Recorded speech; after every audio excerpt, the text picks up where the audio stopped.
Hola, bienvenido de nuevo a mi canal. En el podcast de hoy, en nuestro particular viaje al pasado y sobre todo dando rienda suelta a nuestra imaginación, continuemos pues. Como decíamos ayer, hemos visto cómo Denia, en cada periodo, dejaba los restos de su destrucción y cómo, en cada periodo, los restos de esa destrucción serán la materia que genera la creación de un nuevo comienzo. Como diría Chabás, siempre duros son los comienzos, donde prácticamente de nuevo una sociedad comienza a andar. Y sí, parece que con toda esa destrucción, esas piedras de edificios, de iglesias y de palacios que en otros momentos y en otros lugares lucían majestuosos, ahora son material de construcción para nuevas edificaciones y sirven también para la reparación de los edificios dañados. Y de alguna manera conservan el alma, la memoria del origen y también, como no, en los hechos escritos. Aunque algunos no tengan buenas intenciones y no cuentan las cosas como son, o quieren influir en la visión del lector de lo realmente sucedido. La grandeza de los lugares donde ha habido vida, la destrucción y el abandono, en silencio se recupera. Con el paso del tiempo, y aunque intenten ocultarlo o que no salga a la luz, nunca pasa al olvido mientras perviva en la memoria. De algún modo, donde ha habido vida, desprende algún tipo de energía que atrae al conocimiento y a la necesidad de viajar en el tiempo para saber cómo era la vida de la colonia Meroskopeion, la de Dianium y de la colosal Danilla, cómo se respiraba el ambiente, cómo paseaban por sus calles los diferentes vecinos y todos sus ciudadanos. Con el tiempo, reyes, condes, marqueses, duques, virreyes, arzobispos, curas y soldados tenían por costumbre pasear por entre sus restos, cada vez más mutilados, expoliados y utilizados como cantera de material. Vamos, quien necesitaba una piedra o un mármol, se iba y la cogía directamente y se reutilizaba. Así, se encuentran inscripciones pertenecientes a Dianium en el edificio de otras poblaciones, esculturas y estatuas en París, Marsella o Madrid. Dicen que uno de los últimos marqueses, duque de Medinaceli, no solo se llevó los ornatos del palacio del quinto marqués de Denia, sino que consigo se llevó esculturas, mármoles, columnas y todo lo que encontraba a su paso, que fuera digno de colección. Los nobles, la corte, había cogido interés por las antigüedades. Como veremos más adelante, las personas con intereses no sienten amor hacia las personas, ni a su tierra, ni a sus costumbres, pues sus creaciones, construcciones o hazañas destruyen sin importar la misma historia. En todo caso, mis queridos oyentes, las anécdotas y leyendas, transmitidas oralmente, además de amenizar cualquier relato, tienen de algún modo su origen histórico y no tienen por qué ser despreciadas por el historiador, siempre que no se deje engañar por ellas. Pero sigamos. Como vimos en el capítulo anterior, Denia crecía en número de habitantes. No solo eso, sino un gran número de forasteros venidos de Francia se instalaban con sus familias, generando progreso, además de traer costumbres que calaron pronto en la sociedad. Las modas francesas modernizan un sector de la sociedad. El centro de la ciudad seguía siendo la plaza del ayuntamiento, donde se encontraban los principales edificios, el hospital, el mercado. Seguía celebrándose en la plaza. Un trinquete detrás de la nueva iglesia de la Asunción, junto a la muralla. Aseguraban las partidas de pelota. Los comercios se instalaban en las plantas bajas de las viviendas y poco a poco las viviendas destruidas en la guerra se iban levantando de nuevo.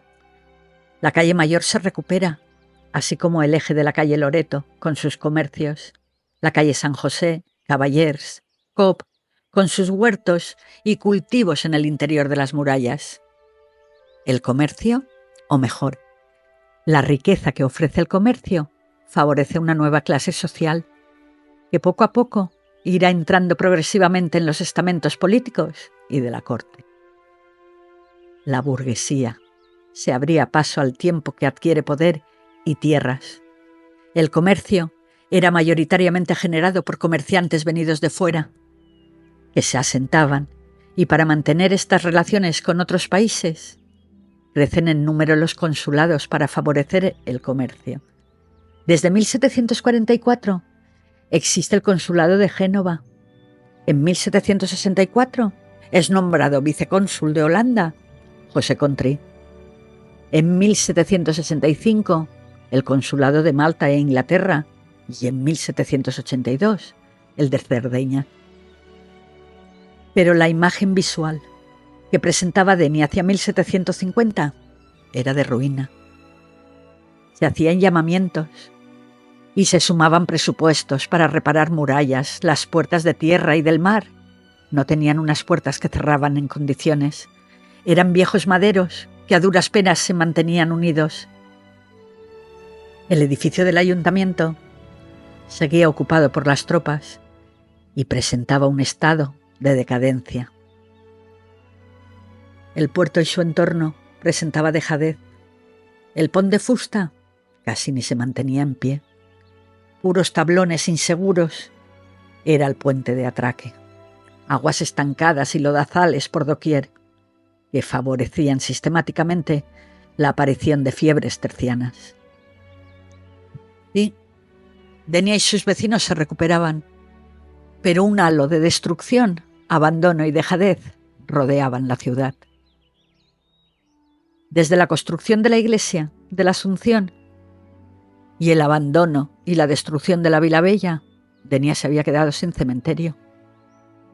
El tradicional entierro en los vasos de las capillas de la iglesia comenzaba a dar problemas, ya que el hedor a putrefacción era difícil de amagar con los aromas a sándalo, incienso.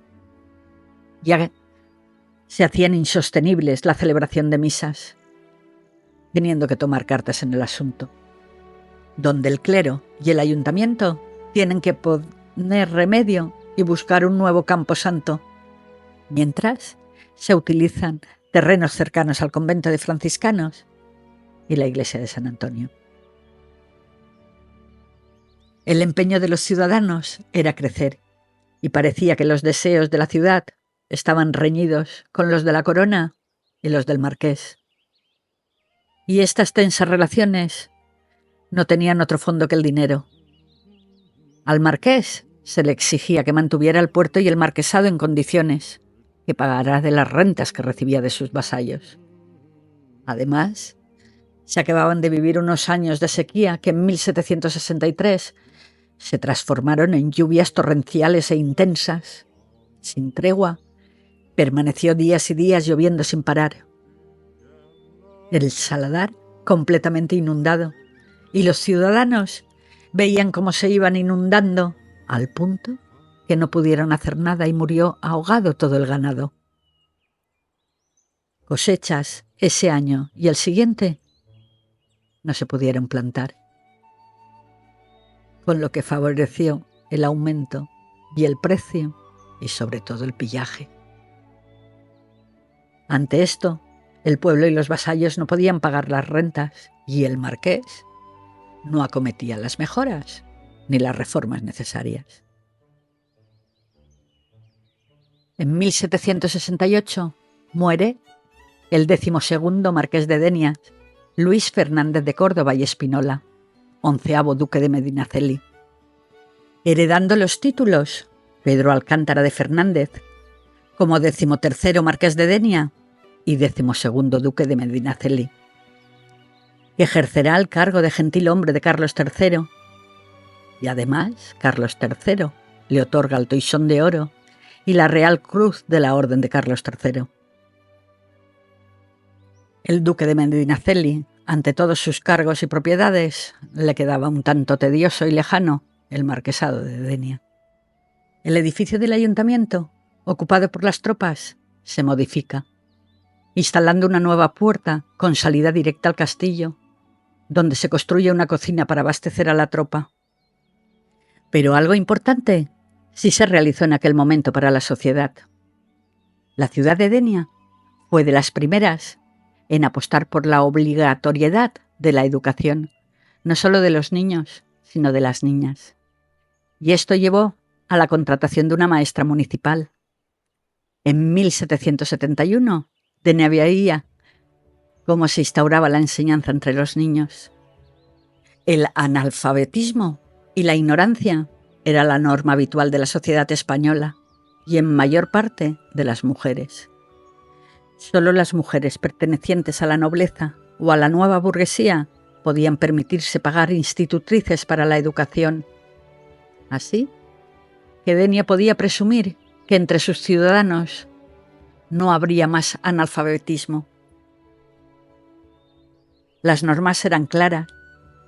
Ni los maestros ni las maestras podrán enseñar niños de ambos sexos en sus escuelas públicas.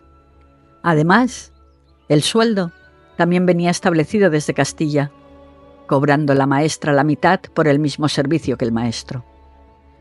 Los requisitos para ejercer de maestra eran similares al del maestro, pero además a la maestra se le exigía el conocimiento de la doctrina cristiana, además de las materias propias de su sexo, coser, tejer, punto, hilado, así como las diferentes técnicas de bordado.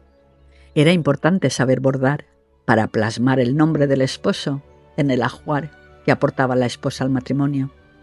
La primera aspirante a maestra municipal fue Francisca Maná Esteve, vecina de Denia, que en 1784 se presenta y en su carta dice que quiere opositar a esta plaza y para ello será admitida al concurso y oposición que para la elección de una maestra debe practicarse. La oposición celebrada en Denia es una de las primeras que se conocen en la provincia de Alicante. Junto a Francisca Maná Esteve se presentó otra candidata, Josefa Climent.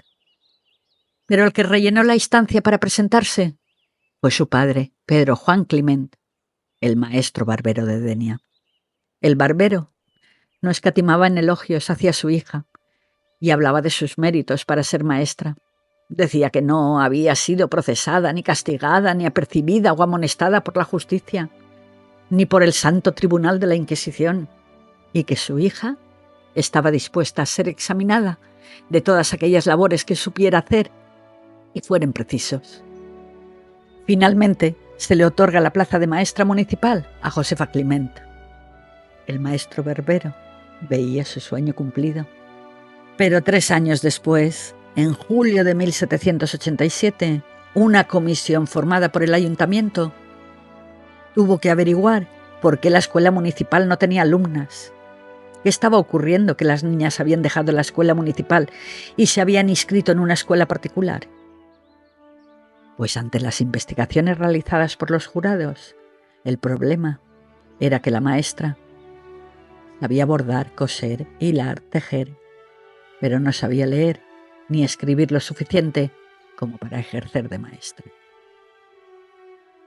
Finalmente, nombraron maestra a Margarita Suárez. Y así, todos los niños y niñas de Denia recibían su educación. Mientras tanto, en la corte, las influencias francesas estaban instauradas en el gobierno y en la sociedad. La corte vestía a la francesa y las influencias políticas venían del otro lado del Pirineo. En 1777, el puesto de secretario de Estado era ocupado por el conde Floridablanca. Con él, la burguesía entraba en la corte. Obviamente, esta distinción no cayó bien entre los nobles, formándose 2 bandos en la corte, el que apoyaba a Floridablanca y el que apoyaba al conde de Aranda, como referente de la nobleza. Las intrigas de la corte seguían creciendo. Eran el plato fuerte en el día a día. Traiciones, boicots, todo valía para crear suspicacias, incluso acusar creando falsas pruebas. Todo por el poder. La nobleza no quería perder el poder. Nadie quiere perder el poder. La alta sociedad comenzó nuevas costumbres, como la de pasear a diario por espacios ajardinados, donde era imprescindible dejarse ver para ser aceptado. La corte vestía con ropas a la francesa, ya adaptadas, una moda mucho más alegre, y que rápidamente se extenderá por todo el territorio. Con la aparición de la edición de la prensa, las noticias llegaban con mayor rapidez y la difusión de nuevas ideas estaba cada vez más al alcance del pueblo. Y con ello favorece la puesta en marcha de nuevas técnicas de agricultura para el mejor aprovechamiento del territorio. La sociedad pronto va imitando otras costumbres para relacionarse y con el tiempo, en las ciudades, van cambiando, creciendo nuevos edificios públicos, creando espacios ajardinados para usos comunes. También se fueron imponiendo otras costumbres más livianas, sobre todo en cuanto al galanteo, y que tenían su origen en Francia o Italia. Era de buen gusto que las damas tuvieran un caballero que las cortejase, estuvieran solteras o casadas. Poco a poco, la estricta sociedad española, regida por la moral religiosa, se iba liberando. Parece que con el reinado de Carlos III volvió la cordura, implantando una política interior y exterior activa y radical en las decisiones. Reprimió los amotinamientos del pueblo, cosa que no supo hacer su primo, el francés, Luis XVI. Y expulsó a los jesuitas cuando se opusieron a su decisión por separar a la Iglesia del Estado, quitándoles el control de las decisiones en política. Contrarrestó la despoblación rural, reformó y unificó la moneda, fundó hospitales, escuelas, asilos y casas de caridad por todo el país, cajas de ahorro e instituciones benéficas, impulsó la industria y reconstruyó e incrementó el ejército y la marina. Al mismo tiempo, España se vio inmersa en sucesivos desastres marítimos, tanto en América como en Filipinas, perdiendo territorios y con ello el poder. Carlos III moría el 14 de diciembre de 1788, muy afectado por el fallecimiento ocurrido 2 semanas antes de su hijo predilecto, el infante Gabriel. Dicen que sus últimas palabras fueron: «He hecho el papel de rey y se acabó para mí esta comedia». Y 2 horas después murió. Dicen que fue el único Borbón en tener un reinado y una muerte decente. Su sucesor, su hijo Carlos IV, y su esposa María Luisa de Saboya, que fueron proclamados reyes de España y, como veremos más adelante, llevarían el trono de España a la ruina. Continuará.